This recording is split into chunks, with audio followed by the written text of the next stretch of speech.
검찰이 죄라면 죄가 되고 죄가 아니라면 죄가 아닌 겁니까?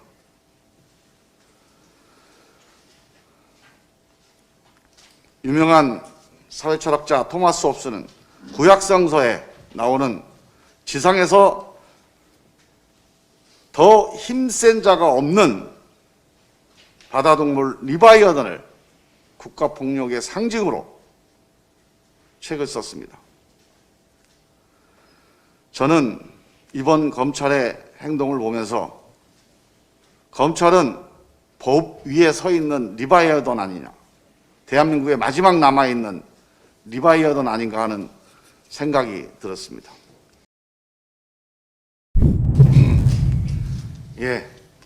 어제 검찰의 판사 사찰 문건이 공개가 됐습니다. 이 문건을 보고도 별거 아니라고 하는 분들이 있는 모양입니다. 한 말씀 드리겠습니다. 올해 1월 경찰과 청와대가 검사의 인사참고자를 위해서 3평을 수집했습니다.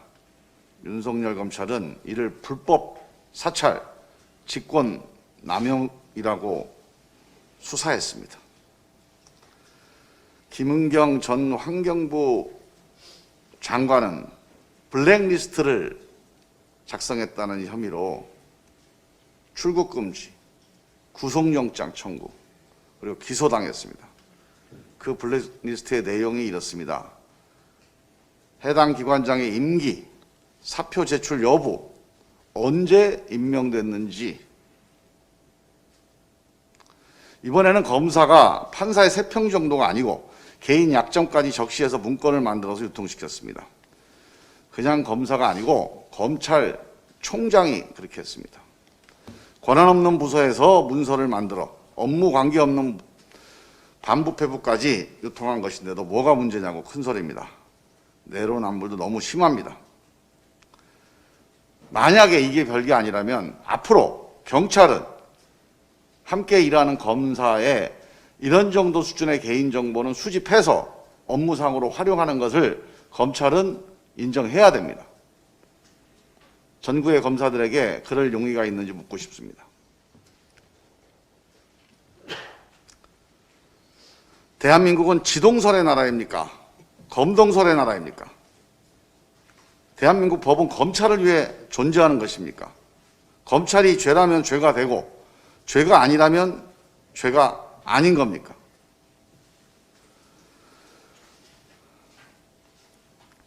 유명한 사회철학자 토마스 홉스는 구약성서에 나오는 지상에서 더 힘센 자가 없는 바다동물 리바이어던을 국가폭력의 상징으로 책을 썼습니다. 저는 이번 검찰의 행동을 보면서 검찰은 법 위에 서 있는 리바이어던 아니냐, 대한민국의 마지막 남아있는 리바이어던 아닌가 하는 생각이 들었습니다. 권력기관의 정보활동은 엄격하게 제한해야 됩니다. 검찰 같은 권력기관은 정보 취합 자체가 권력 행사입니다.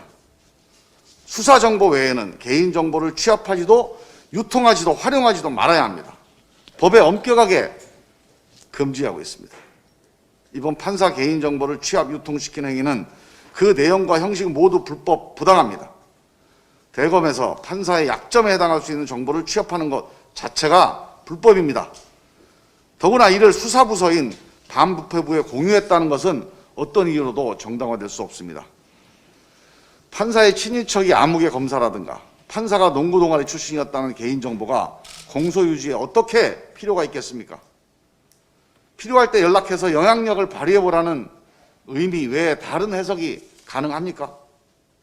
우리법연구에 무리야기 판사 블랙리스트 기록이 공소유지에 무슨 필요가 있습니까? 검사를 협조하지 않는 판사를 공격할 때 재료로 필요한 거 아닙니까?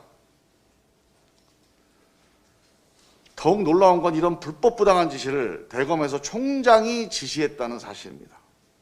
더더욱 놀라운 것은 전국의 검사들이 이런 불법 부당한 행위를 비호하고 지지하고 있다는 점입니다.